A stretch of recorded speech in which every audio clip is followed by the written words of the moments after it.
কোরআন নামক গাড়িতে চড়েন, আল্লাহ জান্নাতে চলে যান। সোজা সড়ক হিসাব। ও মুসলমান, চাইলে বরিশালের বাসে উঠে যেমন ঢাকায় যাওয়া যায় না, চাইলে ঠিক তেমনি করে ইসলামী আন্দোলন ছাড়া, কোরআনী আন্দোলন ছাড়া, কোরআনের রাজনীতি ছাড়া, ইসলামী রাজনীতি ছাড়া কখনো জান্নাতে যাওয়া যায়? আমি জোরে বলেন যায়? এবার আপনারা বলবেন কেন গোলামি করবেন না? কেন গোলামি করবেন না?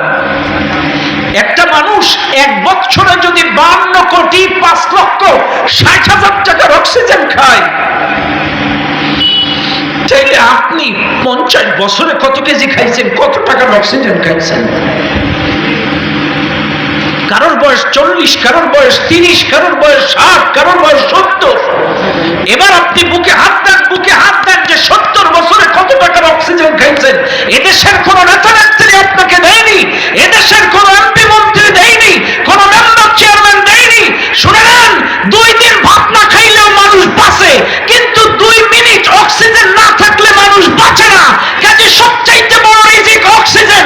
আর আল্লাহর দেওয়া অক্সিজেন খেয়ে, আল্লাহর দেওয়া জমিনে থেকে, আল্লাহর দেওয়া ফসলাদি খেয়ে এই জমিনে অন্য কারোর গোলামি করবেন, বামপন্থী ইসলাম বিদ্বেষী পার্টির গোলামি করবেন, এই পৃথিবীতে থাকার অধিকার আপনাদের নয়। এত কিছুর পরেও কি আল্লাহর গোলামি করতে মন চায় না?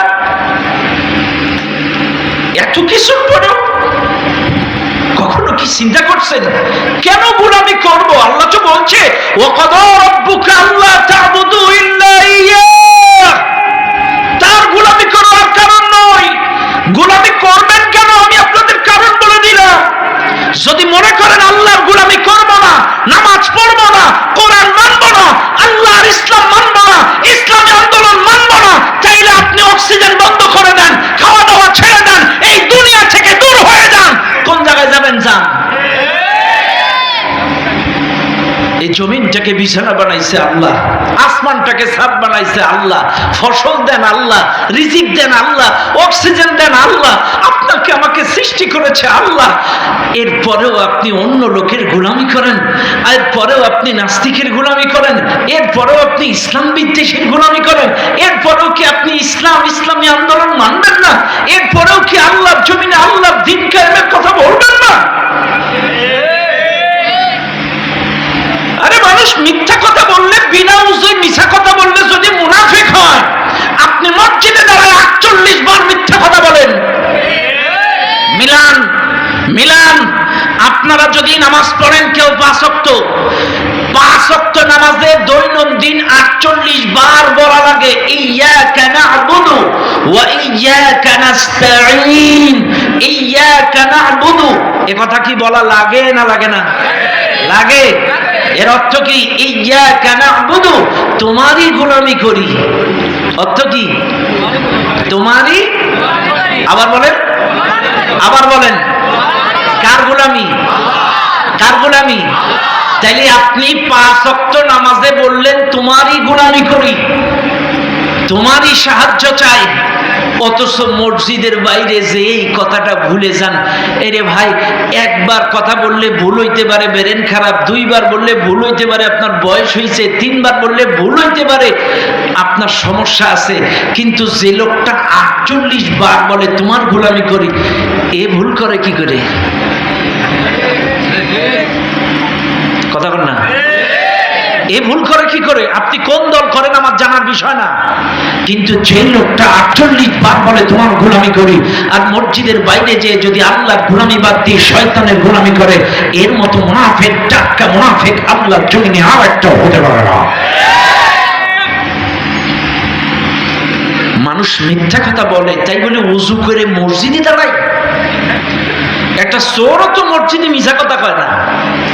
যে চোর, কথা বোঝেন নাই, যে চোর এও তো মিথ্যা কথা কয় না মসজিদে। এরে বলবেন এই সত্যি কথা বল, নাইলে তোর কিন্তু মসজিদে দাঁড় করাবো। মসজিদে দাঁড়ায় বলা লাগবে, যেই মসজিদের কাছে নিয়ে আসে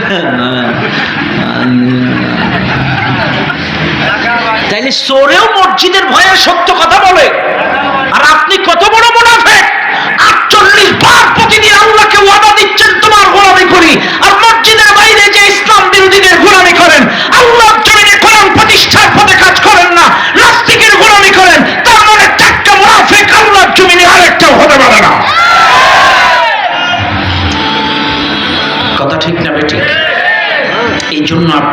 বলবো, ভাইরে একবার চিন্তা করেন, একবার চিন্তা করেন, আল্লাহর দেওয়া জমিন, আল্লাহর দেওয়া আসমান, আল্লাহর দেওয়া রিজিক, আল্লাহর দেওয়া অক্সিজেন, আল্লাহর দেওয়া দেহ, আল্লাহর দেওয়া সব কিছু, আর এই জমিনে আল্লাহর গোলামি বাদ দিয়ে অন্য কারোর গোলামি করা যাবে? আরো জোরে কর, যাবে? তাহলে গোলামি করবেন তো ইনশাআল্লাহ? একটু দু হাত তুলে দেখান, গোলামি করবেন তো ইনশাআল্লাহ? নারে তাকবীর, নারে তাকবীর। হাত নামান। তাহলে এক নাম্বার, আমরা গোলামি কেন করব এটার কারণ বলে দিলাম। এবার দুই নাম্বার, এই দুনিয়ার মানুষ প্রশ্ন যদি করে, হুজুর আমরা কতদিন গোলামি করব, আপনি একটু বলে দেন। আল্লাহ কোরআন বলেন, ওয়া'বুদ রাব্বাকা হাত্তা ইয়াতিয়াকাল ইয়াকিন। আল্লাহ পাক বলেন, নিশ্চিত মৃত্যু আসার আগ পর্যন্ত আমার গোলামি করো। যতক্ষণ পর্যন্ত তোমার কাছে নিশ্চিত মৃত্যু না যাবে, তোমার দেহের মধ্যে শ্বাস প্রশ্বাস যতদিন চলবে ততদিন পর্যন্ত আমার গোলামি করো।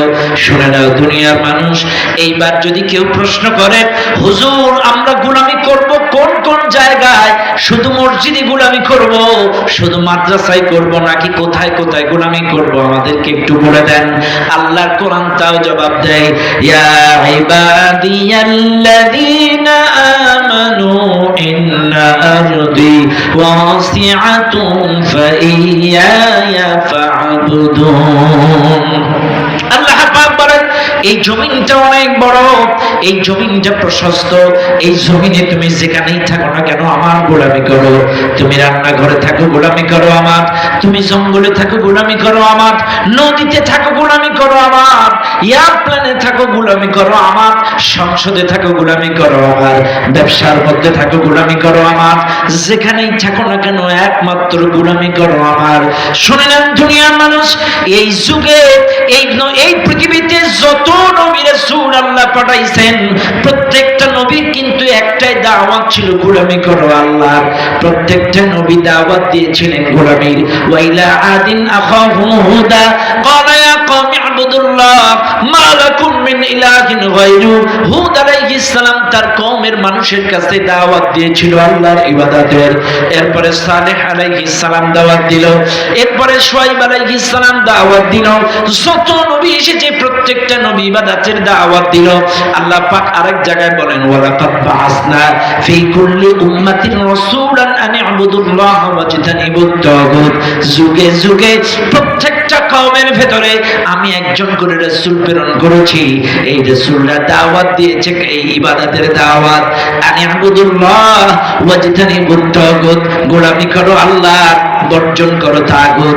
শুনলেন দুনিয়ার মানুষ, চাইলে আমরা বুঝে গেলাম জীবনের সব ক্ষেত্রে আল্লাহর গোলামি করা লাগবে, এটা আমরা দলিল পেয়ে গেলাম, প্রমাণ পেয়ে গেলাম। এবার আসেন আপনাদেরকে একটু ধরায় দেই, ও মুসলমান, এইবার আপনারা বলেন পারিবারিক জিন্দেগিতে গোলামি করা লাগবে কার? আরো জোরে বলেন কার? পারিবারিক জিন্দেগিতে আল্লাহর গোলামি আছে? আসেনি? আছে? নাই নাই নাই নাই। পারিবারিক জিন্দেগিতে আল্লাহর গোলামি নাই? আপনারা মিলায় নেন। পারিবারিক জিন্দেগিতে আপনি নামাজ পড়ি, আমি নামাজ পড়ি, আমার বৌমা নামাজ পড়ে না, আমার ছেলে নামাজ পড়ে না, আমার বউ নামাজ পড়ে না, আপনি মিলান। আপনি পর্দা করেন, কোন বেগানা নারীর দিকে তাকান না, সুন্দর করে মাথা নিচু করে মসজিদে যান, মসজিদ থেকে আসেন। আপনি জোহরের নামাজ পড়েন জামাতে, আপনার মেয়েটা আর আপনার 18 বছরের মেয়েটা আর আপনার বউটা এলাকার বড় পুকুরে সিঁড়িতে পর পুরুষের সাথে গোসল করছে জামাতে। কথাটা না খারাপ লাগছে আপনাদের? রাগ করবেন না বাপ। আপনি আমি নামাজ পড়ছি জোহরের নামাজ জামাতে, আপনার মেয়েটার বউটা বড় পুকুরে পর পুরুষের সাথে সাবান মাখছে জামাতে। এবার আপনি কোন জামাতটা আল্লাহ কবুল করবে?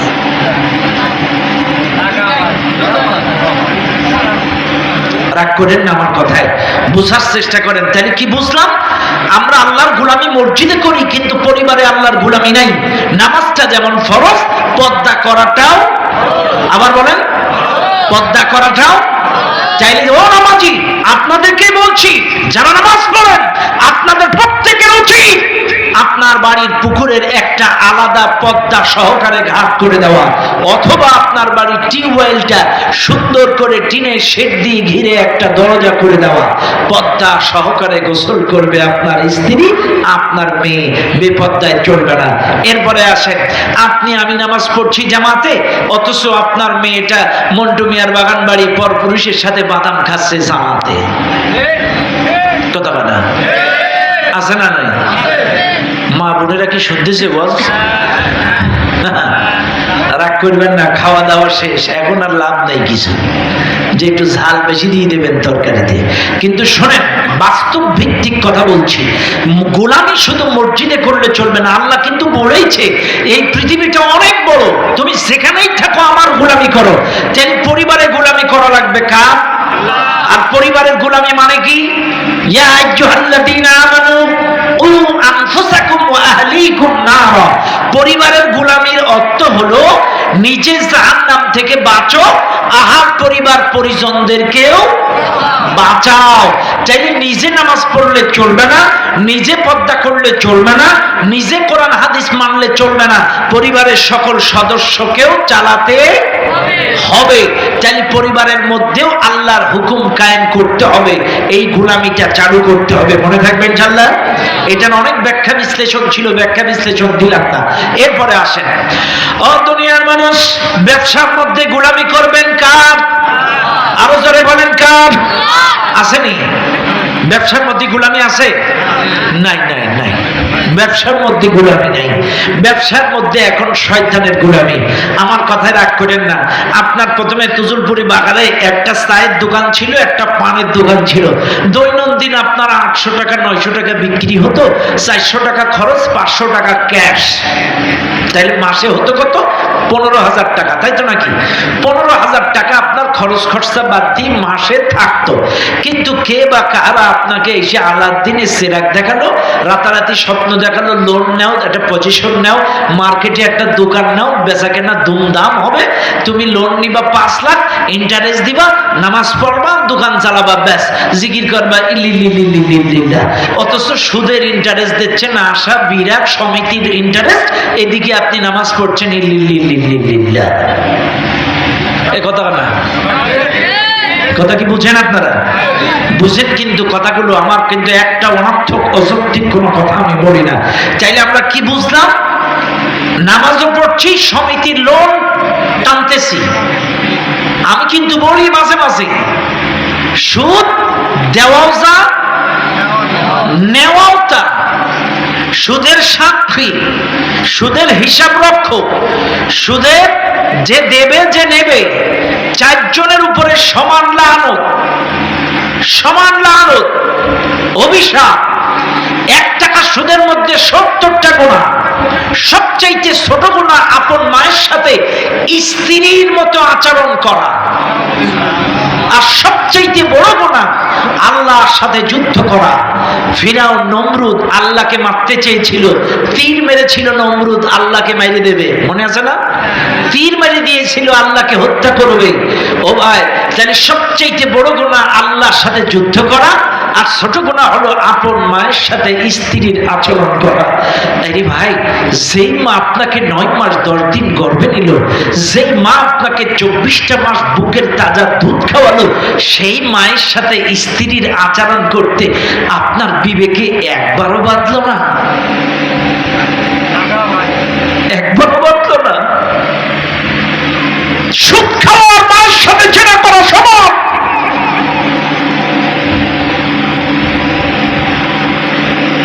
ইয়া আইয়ুহাল্লাযীনা আমানু তাকুল্লাহ ওয়া দারু মা বাকিয়া মিনার রিবা ইন কুনতুম মুমিনিন। আল্লাহ বলছেন, আমাকে ভয় করো, সুদের বকেয়া যা আছে ছেড়ে দাও, যদি তোমরা মুমিন হও। যদি মুমিন হও, সুদের বকেয়া ছেড়ে দাও, সুদের লেনদেন ছেড়ে দাও। আমার জীবনের বাস্তব একটা গল্প আপনাদেরকে শোনাই। আমি দিনাজপুর জেলার কাবুল থানায় একবার মাহফিলে গেছিলাম। এই এলাকায় 2 সুদখোর ছিল, নাম করা সুদখোর, একটা রুহুল আমিন, একটা সিরাজুল। দুইটা নাম করা সুদখোর। একটা হচ্ছে সুদখোর রুহুল আমিন বড় সুদখোর, আর এই সিরাজুলটা ছোট সুদখোর। মানে হলো বড় ছোটর ব্যবধান বুঝাই দেই। রুহুল আমিনের টাকা সিরাজুল এলাকায় বন্টন করত, ইন্টারেস্টের যা টাকা উঠতো ওই মালিককে এক ভাগ দিত, ও এক ভাগ খাইতো। এই জন্য যার টাকা সে বড় না, যে বন্টন করে এ বড়। হ্যাঁ, তাহলে দুই সুদখোর। এখন এই ছোট সুদখোর বেশ কিছুদিন যাবৎ ইন্টারেস্টের টাকা তুলে নিজে নিজে খায়, বড় ডারে দেয় না। এখন বড় সুদখোর একদিন ছোট সুদখোর ডারে ডেকে গো, যায় আমার টাকা আমার সব, তুই টাকা একা খাস, আজকে হয় ওই সব উসুল করে দিবি, নাইলে তোর বউ দিবি। বাস্তব ঘটনা বলছি, হয় টাকা দিবি নাই তোর বউ দিবি। এখন ছোট সুদখোরের হইছে মেজাজ গরম, যদিও সুদের ব্যবসা করি তাই বলে তুই বউ চাবি। বাড়ির থেকে এক দানা এনে এক কোপে ওর গলা নামাই দিছে, নামাই দিয়ে ওই বড় সুদখোর মারা গেছে। এইবার ওই এলাকার লোক আমারে বলছে, মাওলানা আবু বক্কর আমারে ওই বাঁশঝাড়টা দেখায় বলছে, হুজুর এই বাঁশঝাড়ের শানে নজুল জানেন? আমি বললাম কি? তখন এই সুদখোরের ঘটনাটা বললো এই বড় সুদখোরকে দাফন কাফন করলো ওই বাঁশঝাড়ের ভেতরে। ওই বাঁশঝাড়ে দাফন করে আসার পরে হঠাৎ ওই বাঁশঝাড়ে আগুন ধরে গেছে, আর আজও পর্যন্ত ওই বাঁশঝাড়ে মানুষ যাইতে পারে না, এত সাপ। দিনাজপুর কাহারুল থানা, নিজে চোখে দেখে আসছে সেই বাচ্চার। বাইরে সুদ খাওয়ার কি মজা! এই জন্য আপনাদেরকে অনুরোধ করবো, ফিরে আসেন, সুদের থেকে ফিরে আসেন। আল্লাহ আপনাকে না খাওয়ায় রাখবে না। তাওয়াক্কালতু আলাল্লাহ, আল্লাহর উপরে ভরসা করেন, আল্লাহর উপরে ভরসা করেন। আপনি তো মেম্বার চেয়ারম্যানের বাড়ি ধর্ণা দেন, এখানে সেখানে ছুটেন টাকার জন্য, রিজিকের চালের জন্য, বয়স্ক ভাতার জন্য, কিন্তু রিজিকটা যেখানে বাজেট হয় এই জায়গায় যে একবার কান্দেন না, আল্লাহ তুমি ছাড়া তো কেউ নাই। একবার মালিককে বলেন না, রিজিকটা বাজেট হয় কোন জায়গায়, তার কাছে যা। আপনি আমি তো এখানে সেখানে মেম্বার চেয়ারম্যানের কাছে যে ধর্ণা দিই, কিন্তু সেই মালিকের কাছে একবারও আমরা অবজেকশন দিই না। মালিক আমি তো তোমারই গোলাম, তুমি ছাড়া তো কেউ নাই। আল্লাহর পরে অবিচল আস্থা রেখে চান, তিনি কাউকে ফিরান না। কতক্ষণ ঠিক না বেটি? ও ভাই, এই জন্য আপনাদেরকে বলছি, একবার একটা ছোট্ট সুদখোরের ঘটনা, যেহেতু সুদের ওয়াজ আসছে তাই বলছি আর কি। একবার হাসান বসরি রহমাতুল্লাহ আলাইহির জামানায় সমসাময়িক এক ব্যক্তি ছিল, পরবর্তীতে তিনিও হাসান বসরি সমসাময়িক হয়েছিল, কিন্তু প্রাথমিক পর্যায়ে মারাত্মক বড় সুদখোর ছিল। এটার নাম ছিল হাবিব আজমি। নাম কি ছিল? সুদখোরের একটা ছোট্ট এক্সাম্পল, এটা কিন্তু কোরআন হাদিস না। আবারও বলছি, হাসান বসরি রহমাতুল্লাহি আলাইহির জামানার একটা বাস্তব সত্য ঘটনা, সুদখোরের তওবার ইতিহাস। তওবার একটা কিতাব আছে, এই তওবার কিতাবের মধ্যে এই ঘটনাটা আছে। এখন আল্লাহ তওবাকারীদেরকে ভালোবাসেন, একটা কিতাব আমার কাছে আছে, এর মধ্যেই ঘটনাটা আসছে। এখন এই হাবিব আজমি মারাত্মক বড় সুদখোর ছিল। এলাকার মানুষের সুদের টাকা দিত আর ওই ইন্টারেস্ট তুলে তুলে খাইতো। একদিন সকালবেলায় বাড়িতে যেয়ে বলছে, বউ আমারে নাস্তা দাও। বউ বলতেছে, দেখো তোমারে দেওয়ার মতো এখন খাদ্য খাবার নেই, বাজার করতে হবে, তারপরে রান্না করতে হবে, তোমারে দিতে হবে। তখন এই সুদখোরটা বলছে, ঠিক আছে খাড়াও, এখন আর বাজারে যাব কখন, দেখি ইন্টারেস্ট বাবদ কারোর বাড়ির থেকে কিছু তরি দরকার আনতে পারি কিনা। সুদখোর বলতেছে, হাবিব আজমি ওর নাম। হাবিব আজমি এলাকার মানুষের কাছে সুদের টাকা কালেকশনের উদ্দেশ্যে বের হয়ে গেল। কিছু দূর যাওয়ার পরে হঠাৎ করে তিনি একজনের কাছ থেকে কিছু আনলেন, কিছু আটা আনলেন। আটা আনার পরে বাড়ি দিলেন।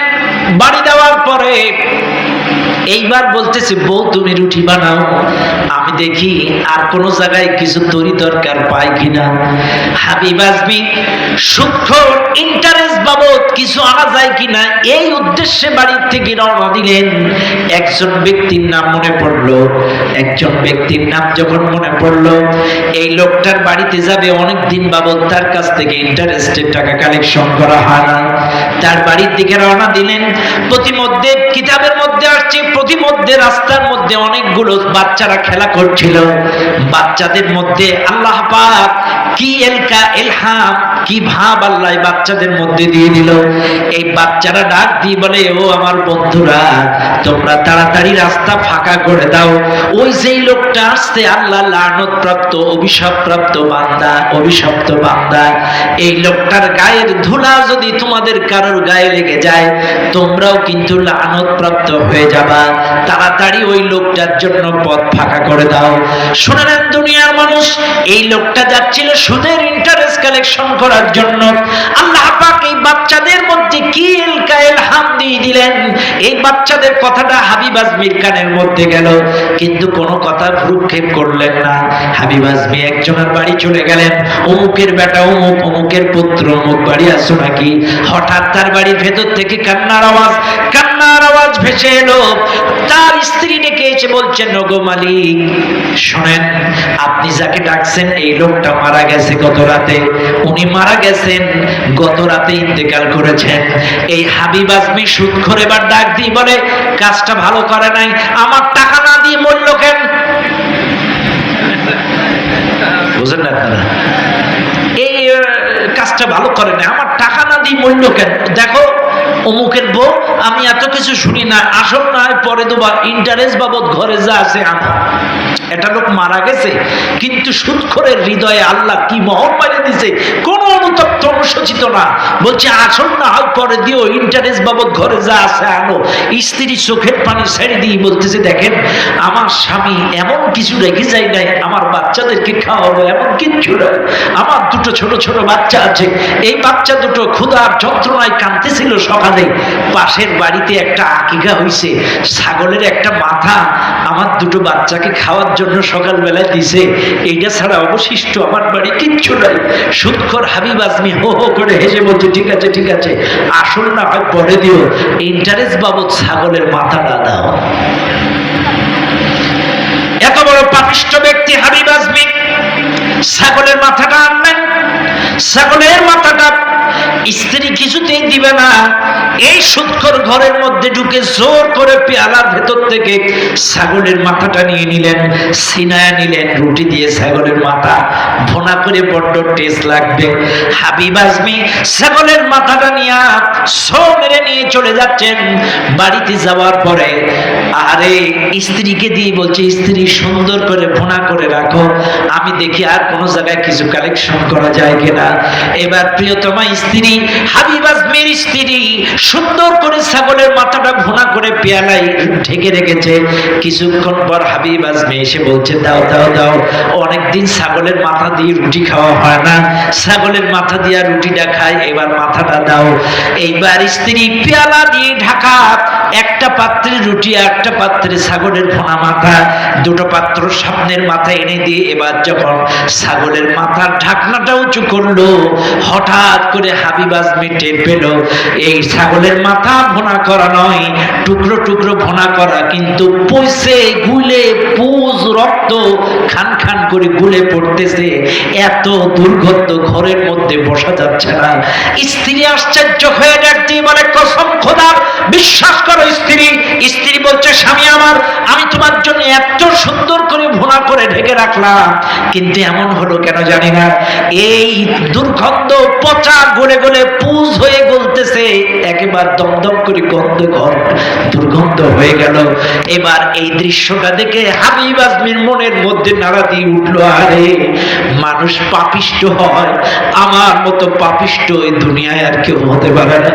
এই ছাগলের মাথাটা এতিম দুটো বাচ্চাকে খেতে দিল, আর আমি ইন্টারেস্ট বাবদ কালেকশন জোর করে এই মাথাটা আমি চিন্তায় করে আনছি। মানুষ পাপিষ্ট হয়, আমার মতো এত পাপ মানুষ করতে পারে না। এই ছাগলের জীবনের মাথাটা এই পুষ তাণ্ডবে পরিণত দেখে হাবিব আজমির কলিজার মধ্যে নাড়া লেগে হাবিব আজমি বলছে, না না, আমি আর জীবনে সুদ কালেকশন করব না, সুদ খাবো না, আজকের থেকে তওবা করে ভালো হয়ে যাব। এইবার তওবা করবে কার কাছে করবে? হাবিব আজমি চিন্তা করছে হাসান বসরি রাহমাতুল্লাহ আলাইহির বাড়ি যে তওবা করে তার হাতে হাত দিয়ে তওবা করে আমি ভালো হয়ে যাব। হাবিব আজমি হাসান বসরির বাড়ির দিকে রওনা দিল।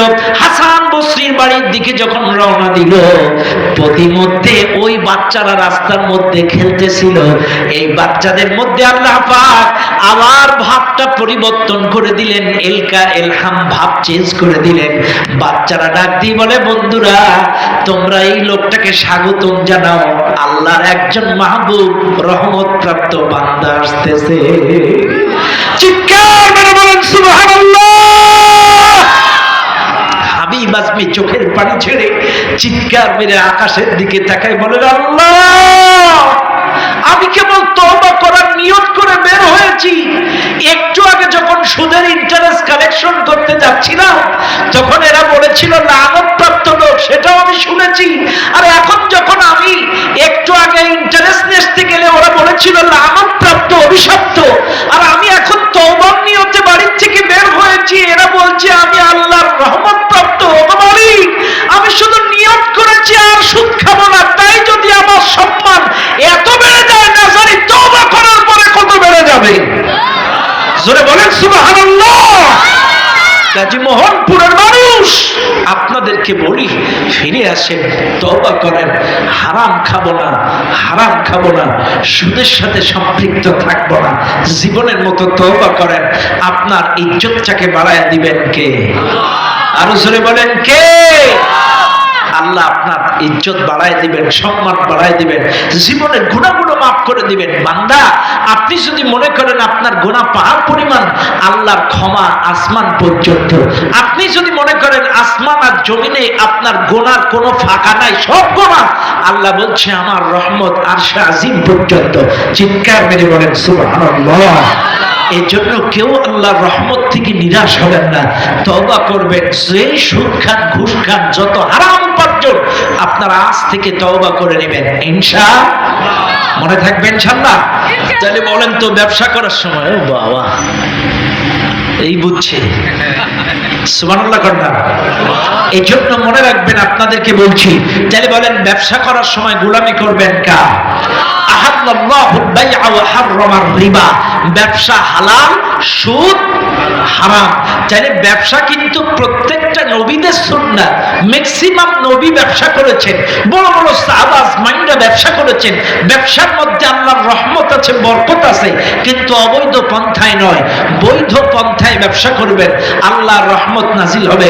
তাহলে ব্যবসার মধ্যে গোলামি করব কার? চাকরির মধ্যে গোলামি করব কার? ঘুষ খাওয়ার সময় ঘুষ খাওয়া যাবে?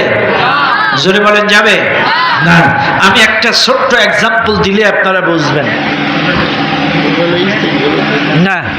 মনে করেন সাপোজ একটা উদাহরণ দিচ্ছি, এটা একটা গ্লাস, এটা কি মনে করেন এটা একটা কাঁচের গ্লাস, এটা একটা কাপ। এই কাপে 4 ভাগ দুধ 1 ভাগ প্রস্রাব, বুঝেন? কিন্তু 4 ভাগ দুধ 1 ভাগ কি প্রস্রাব। এখন আমি যদি বলি আমি প্রধান বক্তা ফতোয়া দিচ্ছি এটা খুব পুষ্টিকর, শক্তিশালী, ভালো খাবার, আপনারা খান, খাবেন নি? কয়জন খাবেন? কেউ? কথা ক্লিয়ার? সবাই বলেন কথা ক্লিয়ার? তাহলে 4 ভাগ দুধ 1 ভাগ প্রস্রাব থাকলে কোনো একটা লোক যেমন এই অংশ গ্রহণ করে না, আমার আল্লাহ বলছে শোনো, তোমার নামাজ 1 ভাগ, রোজা 1 ভাগ, হজ 1 ভাগ, যাকাত 1 ভাগ, 1 ভাগ ঘুষ। আমি আল্লাহ কোনো একটা অংশ কবুল করব না। কথা ক্লিয়ার?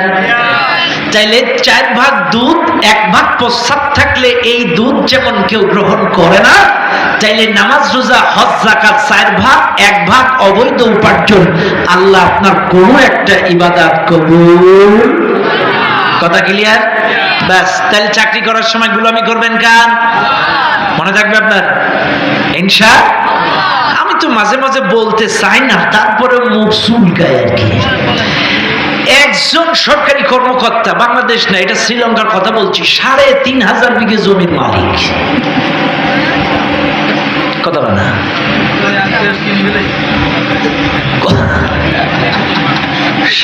৩,৫০০, শ্রীলঙ্কার কথা করছি, কেউ আবার মনে করেন না এটা বাংলাদেশে কথা বলছি।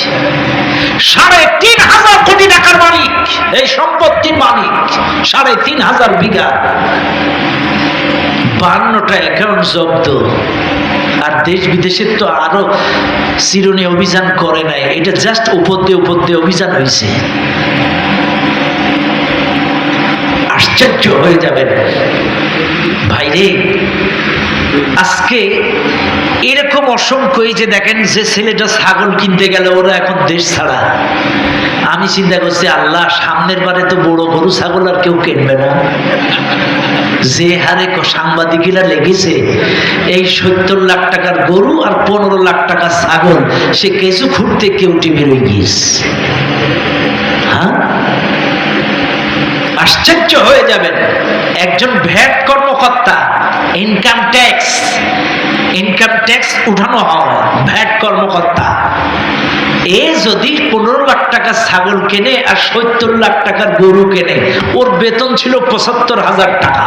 তো ৭৫,০০০ টাকার বেতন, ঢাকা শহরের কারেন্ট বিল, বাচ্চা কাচ্চা পড়ানো, এটা ওইটা, আর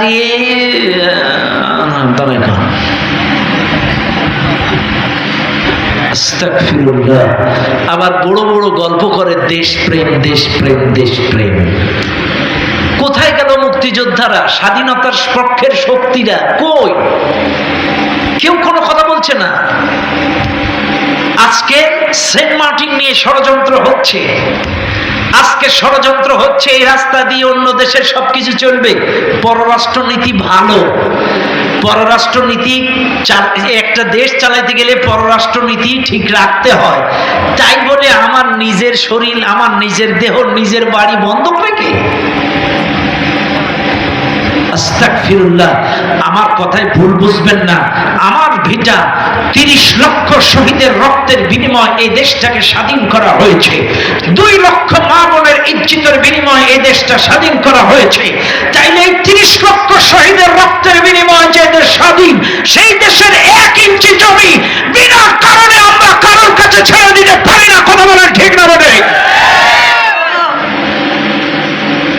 এই দেশ আমাদের সমাজের সহজ সমাজ, ধর্ম বর্ণ জাত গোষ্ঠী ভেদাভেদ ভুলে সবাই মিলে এই দেশের জন্য লড়াই করেছে। কাজে আপনাদেরকে বলবো, চোখ কান খোলা রাখেন, যে যেই দল করেন ব্যক্তিগত ব্যাপার, কিন্তু স্বার্থের মোহে পড়ে দেশটাকে বিক্রি করে দেবেন না। এদেশ আমার, এদেশ সবার। কথা বলেন ঠিক না বেটি? বারবার কথায় কথা বেড়ে যায়। চাইলে বলেন তো, চাকরি করার সময় গোলামি করবেন কার? মনে থাকবে ইনশাআল্লাহ। একটা কথা আয়নার মতো মনে রাখবেন, হারামে আরাম নেই। হারামের টাকা হারামেই যায়, হারামের টাকা হারামেই যায়। রাগ করেন না বা, একটু মিলায় দেখেন, যারা এই দুর্নীতি করে, ঘুষ খায়, অবৈধ উপার্জন করে, এদের ছেলে পিলে একটাও ভালো হয়নি। তদন্ত কমিটি লাগান, এলাকার মধ্যে যারা এগুলো করে, হয় ওর বোর চরিত্রের সমস্যা নাই, মায়ের সমস্যা নাই, ছেলের সমস্যা। আপনারা তদন্ত করান, কারণ হারাম খাইলে এরা নির্লজ্জ হয়ে যায়, বেহায়া হয়ে যায়, বেশরম হয়ে যায়। এদের শরীরেও পর্দা থাকে না, ওদের ভেতরেও নির্লজ্জ বেহায়া হয়ে যায়। রাগ করবেন না আমার কথায়, একটু ব্রেন দিয়ে ভালো করে খাটান। একবার কথায় কথা বেড়ে যায়, যুক্তি তর্ক এসে যায়। একবার এক লোক সারা জীবন অকারেন্স করে শেষ বেলায় গেছে একটু পীরের মুরিদ হয়ে ভালো হবে, বুঝছেন? সারা জীবন অকারেন্স করছে, বয়সকালে গেছে পীর সাহেবের কাছে যে হুজুর 10,000 টাকা নেন, আমার একটু বায়াত দেন। পীর সাহেবের কাছে যে বলছে আমার একটু মুরিদ বানান, আমি জীবনে আপনার মুরিদ হয়ে ভালো হয়ে যেতে চাই। পীর সাহেব বলছে রাখ, আমি যারে তারে মুরিদ বানাই না। পীর সাহেব আবার ভালো মানুষ, হক্কানি পীর সাহেব। পীর সাহেব বলছে যারে তারে মুরিদ বানায় না, শোন আমার কাছে মুরিদ হইতে গেলে সত্য আস। বলে কি সত্য? বলছে শোন, তুই যে টাকাটা আমার কাছে দান করছিস 10,000, এই টাকাটা তোর এলাকার তুজলপুরির মোড়ে যাবি, 3 রাস্তার মোড়ে যেয়ে সারাদিন দাঁড়াবি, সবচাইতে গরিব ফকির মিসকিন যার মনে হবে এরে যে 10,000 টাকা দান করবি। এরপরে তুই পেছন থেকে দূরের থেকে গোপনে গোপনে চেক করবি এই টাকাটা ও কোন খাতে কোন জায়গায় লাগাইছে, তুই একটু চেক করবি কোন খাতে ব্যয় করে, এরপরে রিপোর্ট আমার কাছে জমা দিবি। এইবার এই অকারেন্স করালো 10,000 টাকা নিয়ে মোড়ের মাথায় দাঁড়ায় আছে। বিকাল বেলায় দেখে খোঁচা খোঁচা দাড়ি, গরিব মিসকিন, জামা কাপড় ছিঁড়া কাটকো, এ খুব গরিব, এর চাইতে গরিব আল্লাহর দুনিয়ায় আর একটাও নেই। এরে মনে হয়ে 10,000 টাকা ওরে দিছে, দিয়ে ও গোপনে লুকায় আছে, দেখি কি করে। দেখি অমনি দৌড় মারা শুরু করছে, দৌড় মারতে মারতে মারতে মারতে মারতে মারতে মারতে মারতে এদিকতে ওদিকতে এদিকতে ওদিকতে বর্ডার সাইডে যাইয়ে কিছু ফেন্সিডিল গাঁজা ইয়াবা নিয়ে বসে বাগানে বসে খাচ্ছে। এই লোক যে পীর সাহেবের কাছে রিপোর্ট দিয়েছে, পীর সাহেব হুজুর আমার টাকার রিপোর্ট এই। বলছে আচ্ছা ঠিক আছে। এইবার পীর সাহেব হুজুর পকেট থেকে 5,000 টাকা বাইর করে দিয়েছে। বাপ, আজকেও এই টাকাটা তুই একই 3 রাস্তার মোড়ে যেয়ে দাঁড়াবি, এই টাকাটা তো যার গরিব মনে হয় হেরে দিবি, সবচাইতে গরিব। এরপরে আজকেও তদন্ত করবি এই টাকাটাও কোন খাতে ব্যয় করে। আজকেও বিকাল বেলায় আসছে, ওর মনে মনে একটা রাগ আছে, গতকাল আমার টাকা গেছে গাঁজাখোরের কাছে, আজকে পীর সাহেবের টাকা জায়গা মতো দেবো। ওর মনে মনে একটা ইয়ে আছে। ঠিক 3 রাস্তার মোড়ে কি খাড়ায় আস, দাঁড়ায় দাঁড়ায় দাঁড়ায় দাঁড়ায় দাঁড়ায় দাঁড়ায় দাঁড়ায় দাঁড়ায় দেখে যে খোঁচা খোঁচা দাড়ি, বগলে একটা টোপলা, কাটকো ছোটকো, এই গরিব সবচেয়ে দয়া হলো হুজুরির ওই টাকাটা ওর হাতে দিছে। দেখে কাম সারা, আজকেও দৌড় মারা শুরু করছে। সেই বগলের টোপলা ফেলাই দিই দৌড়, এই বগলের টোপলাটা ও তুলছে, তুলে দেখে ওর মধ্যে একটা মরা হাঁস। আর দৌড়াইতে দৌড়াইতে যে দেখে আখড়াখোলা বাজারে যেয়ে ওখান থেকে দোকান থেকে কিছু পাউরুটি আর কলা কিনে বাড়ি যেয়ে ওর ছোট ছোট 3টে বাচ্চা ক্ষুধার যন্ত্রণায় কাঁদতেছিল, ওই বাচ্চাদের কোলের পরে তুলে ওই পাউরুটি আর কলা ছিঁড়ে ছিঁড়ে ওদেরকে খাওয়াচ্ছে আর খালি আল্লাহর প্রশংসা করছে, আলহামদুলিল্লাহ আলহামদুলিল্লাহ আলহামদুলিল্লাহ। তখন এই রিপোর্টটা এনে পীর সাহেবের কাছে জমা দিয়েছে। তখন বলছে দেখ, তোর টাকা যে কায়দার সেই রাস্তায় ব্যয় হয়েছে, আমার টাকা যে কায়দার সেই পথে ব্যয় হয়েছে। কথা বল না কেন? এই জন্য রাগ করবেন না বাপ, টাকা সবার থাকে, সবার টাকা ভালো কাজে লাগে না। কথা বল না কেন? সবার টাকা যার যে কায়দা সেই কায়দায় চলে যায়। এই জন্য আপনাদেরকে আমি 5টা মিনিট একটু অনুরোধ করব। এই চাচা, ও চাচা, ও চাচা, বাপ,